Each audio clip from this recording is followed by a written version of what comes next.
Guys, nandito na tayo sa Niagara on the Lake. Kakababa, oh my gosh, kakababa lang natin sa Uber. So, ayusin muna natin itong mga attire natin. Para naman, tourist talaga. So, yeah. So, medyo maraming tao ngayon. Ang ganda ng mga pollen. Guys, sakay tayo mamaya ng kabayo. Pero maraming, as you can see, maraming tao. So, marami tayong, mataas ang pila. Pero, it's fine. Before that, maghanap na tayo ng makainan. Ayan, ito na yung kabayo. Later. Mainit nga lang. Pero, ganito talaga weekend kasi. At saka, ang ganda na ng panahon, mainit. Kaya, wag na natin ang sayangin ang oras natin. Mag-explore na tayo.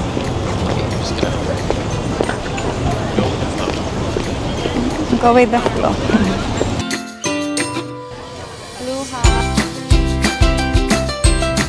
Dito guys. OMG, I love the color.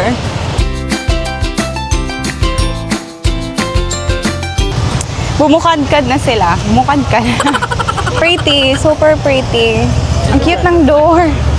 Ah, cute din yun yung corks na kainan. Merong Craig's Cookie. And see the Old Courthouse Museum. It's free. Sure. It gives you pictures and history of our little town. Oh, in just a day. Sure. Thank you. Hi. How are you? Great. How are you? Dito na tayo sa loob. Ayokong tumanggi sa invitation niya. Kaya, cancel mo na ang button. Pakita ko sa inyo.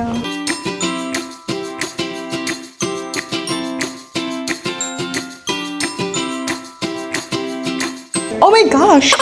Iko naman. Jail. Okay. Ito yung person nila dati. So, the last man you want to meet, si John, Illis. It is the most wanted person. Yeah.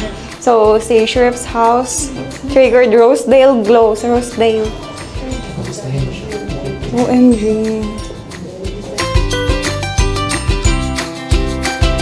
Guys, ito yung store dito sa Niagara on the Lake na palaging Pasko. Just Christmas. Diba? Yan. Hindi yan sila nagbabago. Araw-araw ay Pasko.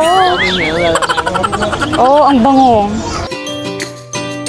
Dito sila bumibili ng ice cream. House. Ice cream house later. Go here. What's up? Alam nyo, perfect ang araw na pumunta tayo dito ngayon dahil mainit. Bet ko talaga ang lugar na to. Countryside. Sobrang countryside vibe. Ano wala itong gelato? Hello? Ang cute! Ang cute ng mga, ang cute ng mga store. Tingnan nyo. Yeah.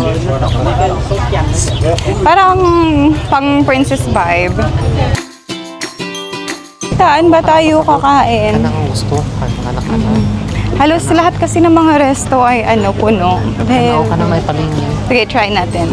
Guys, ang ganda dahil puno pa ng mga tulips ang lugar dito sa Niagara. So, perfect talaga ang pagpunta natin dahil alam niyo na, mahilig ako sa flowers, nature, mga nature vibe. So, dito tayo.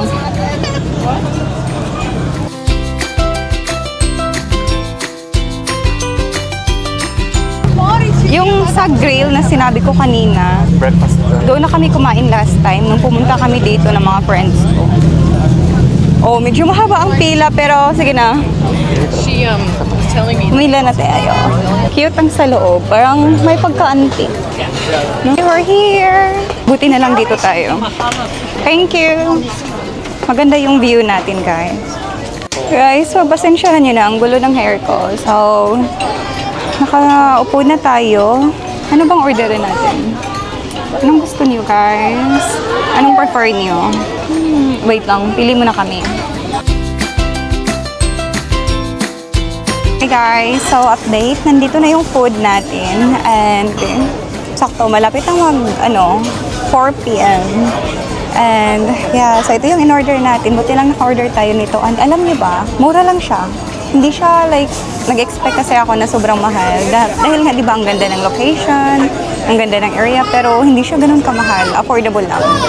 And we have chicken wings, my favorite. So, yan lang. Kain muna kami. And love you. I love it. Para sa akin, it's really a perfect day for me. So, kain muna tayo, guys. Bye! Hi guys! So, update. Tapos na tayong kumain and masasabi ko lang, ang sarap ng chicken. Like, sobrang sarap talaga. As in, like, parang 100/10. And also, so mag-sunscreen muna tayo. Grabe naman yan na pag-sunscreen. Parang galit na galit sa mukha. Grabe mag-sunscreen na itong boyfriend ko. Uy, ano lang? Hala. Dili na, okay na. Okay na. Ang saya. Para talagang fiesta sa barrio. Alam mo yung parang may mga nagtitinda. Tingnan natin dyan. Pasok tayo, guys. Pero ang cute yun, doon na area. Hi! Ang cute ng teddy bear. Hi, Teddy! Chocolate Factory. Aladdin. A whole new world!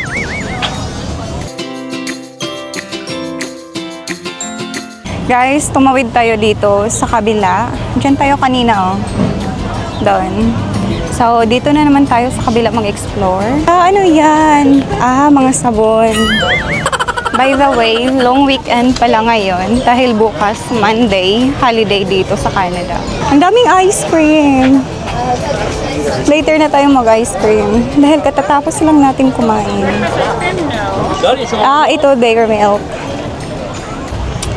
Guys, may ipapakita ako sa inyo. Ang cute, sobrang cute. Tingnan nyo. Parang pangtulog ng mga old rich. Diba? Ito yung mga damit ng mga prinsesa eh. Guys, ang goal natin ngayon ay hanapin yung kabayo. Sasakay na tayo ng kabayo. Ewan ko sa inyo, pero hindi talaga ako magsasawa sa lugar na to. Merong Dubai chocolate strawberry.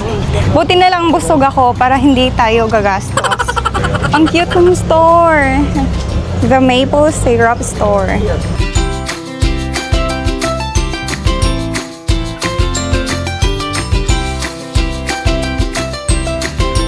Hello, cutie! Guys, nandito tayo sa kung saan tayo pwede mag-ride ng horse. Kaso, ang mahal, $90 for 15 minutes. So, iisipan ko pa kung kaya ko siyang i-grab. Pero, gusto ko talaga ma-experience to. Ang mahal, guys. Oh my gosh, $90. Yan, dito yung kanilang station.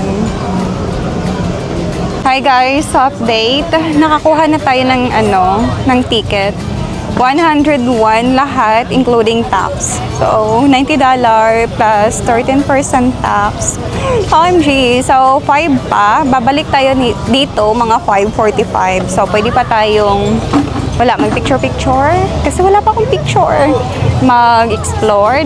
Dito lang sa unahan. Huwag na tayong lumayo para pag malapit ng time, makapunta agad tayo. Hi!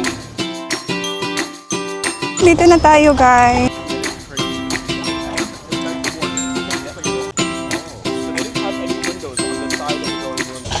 Wow, grabe. Mga surang old na. At this point, the more you drink, anything is.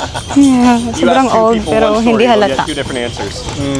The Blue House Ang is ganda ng mga bahay. Guys, sobrang worth it ang experience na to kasi marami tayong nakikita na lugar. At tinotour din niya tayo. Art gallery. Is that open for public? No. Guys, natatawa ako. Alam niyo anong feeling ko nung nasa kabayo tayo? Feeling ko para tayong artista. Ang daming nakakatawa. Ang daming nagbi-video sa atin. Para tayong celebrity. Pero hindi naman tayo yung binibidyohan nila, yung kabayo. Kasi sobrang aesthetic. And it's so pretty. Ang pretty, ang ganda, ang ganda. Grabe, ang ganda dito. Wala akong masabi. Grabe si Lord.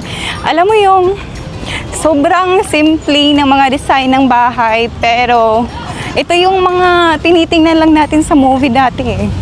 At ngayon, nandito na, like nakikita na natin, kaya wala. Sobrang ganda talaga sa personal. Iba siya sa movie or sa camera. Wala akong masabi, ang ganda.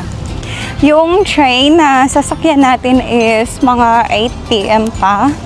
And mag-ano muna tayo. Nasa ano tayo, sumakay tayo ng kabayo. May dadaanan kaming lake. And actually, it's my third time na yata ngayon na pumupunta ako dito sa Niagara-on-the-Lake. At first time ko pang nakita yung lake. Kung hindi tayo sumakay doon sa kabayo, hindi ko pa malalaman. And sobrang maraming tao, maraming nagpipiknik doon. Pero nasa unahan lang siya doon, kaya pupuntahan natin. Since 6 p.m. ng gabi, and 8 p.m. pa yung train, schedule ng train. Mag-u-Uber tayo pabalik ulit. And tapos, before that, tumambay muna tayo doon sa may lake. Ito yung sinasabi niya kanina, nung nag-guide sa atin. Ito yung art gallery daw, pero private siya. Ayan na. I think, yan yun si Brittany. Brittany ang name, hindi ko yan siya makalimutan. Pero hindi yan yung sinakyan natin. Ang pangalan ng sinakyan natin ay, nakalimutan ko, Ricky ba yun o Richie? Basta yan, si Brittany yan. Brittany! Ang sama, kinalimutan anong pangalan nung sinakyan. Wait lang. I-remember ko. Tanungin ko yung boyfriend ko ulit. Kailangan ko siyang ma-remember kasi tinor niya tayo. Grabe yung effort niya. Tinor tayo ng kabayo sa magandang lugar. Sa more beautiful mga neighborhood nila dito sa Niagara-on-the-Lake. Like, sobrang ganda talaga, guys. Ang ganda, ang ganda. Nakakaiyak. Wala, pasensyahan ako. Sobrang liit lang kasi ng happiness ko. Mga ganito lang na mga bagay, happy na ako. So guys, nandito na tayo. So ito yung dinaanan natin kanina. 'Di ba? Marami ding tao. Para talagang fiesta. Maghanap tayo ng pwesto natin dahil meron pa tayong mga 1 oras para tumambay. Finally, summer na. Hindi na siya mahirap gumala na walang winter jacket. Kasi 'di ba dati sa Pilipinas, sanay tayo na mainit. Tapos parang hindi natin alam anong feeling pag naka-winter jacket. So dati sobrang excited ako na maka-experience ng winter jacket. Kasi nga hindi ko alam anong perspective nun, anong feeling. Pero ngayon, alam ko na-appreciate ko na masyado itong summer, spring, autumn, yung mga magsuot ka ng damit na hindi mabigat, hindi pa layer-layer. So, pag ma-experience mo talaga yung opposite na perspective, mas lalo mong ma-appreciate ang mga bagay. Guys, hindi yan siya dagat ha, lake yan siya. Sobrang laki ng lake dito sa Canada. Guys, alam ko na, ang pangalan pala ng kabayo na sinakyan natin ay, ano nga yun? Ellie? Ellie. Akala ko, Reiki, Richie, nasa R, Rhea. Charot, Rhea. Oh, Ellie pala. So, yun lang guys. So, lobat na ako. Actually, kanina pa nalobat yung phone ko na shutdown. At ngayon, itong camera na naman. So, yun lang ang ating Niagara on the lake. Yung view natin, as of the moment, may batang umiiyak. Thank you for being with us. Thank you for watching and see you on my next vlog. Bye!